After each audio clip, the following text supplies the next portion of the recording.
এই দৃশ্যটা দেখেন। আর্জেন্টিনার খেলোয়াড় মোহাম্মদ সালাহের পায়ে বল ক্লিয়ার করতে গিয়ে আঘাত করেছে, যেটা পেনাল্টি হতে পারত। যদি ধরেন পেনাল্টি নাও হবে, ফাউল নাও হবে, তবুও রেফারি কেন ভিআরটাও চেক করবে না? উল্টা এইটা নিয়ে আপিল করার জন্য মিশরের কোচ আজকে হলুদ কার্ড খাইছে।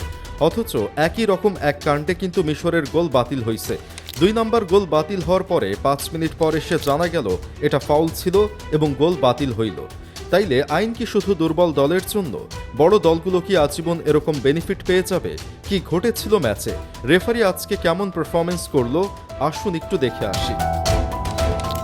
আজকের আর্জেন্টিনা বনাম মিশরের মধ্যকার ম্যাচে রেফারিং এবং প্রযুক্তির যে ভূমিকা আমরা দেখলাম, তা ফুটবলের নিরপেক্ষতাকে চরমভাবে প্রশ্নবিদ্ধ করেছে। মিশরের একটি গোল বাতিল হওয়া নিয়ে ফুটবলীয় নিয়মের খাতিরে হয়তো বড় কোনো কমপ্লেইন নেই, কারণ ম্যাচে এমন অনেক গোলই বাতিল হতে পারে। ম্যাচের একটি অত্যন্ত গুরুত্বপূর্ণ মুহূর্তে যখন মিশর আক্রমণের চেষ্টা করছিল, তখন আর্জেন্টিনার অ্যালেক্সিস ম্যাক অ্যালিস্টার সম্পূর্ণ বল ছাড়া কন্ট্যাক্টে মিশরের ফরওয়ার্ড ওমর মারমুশকে ধাক্কা দিয়ে মাঠের মধ্যে ফেলে দেন। এটি ফুটবলীয় আইনের যে কোনো সংজ্ঞায় একটি স্পষ্ট ফাউল প্লে ছিল। লাইভ কমেন্ট্রির সময় কমেন্টেটর নিজে মুখে বলেছিল যে এটি একটি পরিষ্কার ফাউল।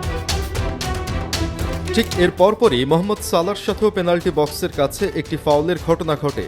নিয়ম অনুযায়ী যেখানে অনফিল্ড রেফারি ক্লোজ ছিলেন না এবং একটি পেনাল্টি বা মারাত্মক ফাউলের সম্ভাবনা ছিল, সেখানে ভিআর রুমের দায়িত্ব ছিল রেফারিকে ইন্টারভেনশনের মাধ্যমে রিভিউ স্ক্রিনে ডাকা।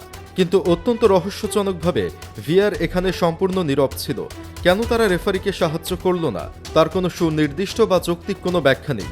যেখানে সালাহ ও মারমুশের বেলায় রেফারি দূরে থাকার পরেও ভিআর নীরব থাকে, সেখানে অন্য ঘটনায় রেফারির সিদ্ধান্তকে ওভাররুল করে স্পষ্ট দ্বিমুখী নীতি। আর এ নিয়ে উত্তেজিত হয়ে গিয়েছিল পুরো মাঠের পরিবেশ। অবশ্য এরকম হাই ভোল্টেজ ম্যাচে এরকম মোমেন্টে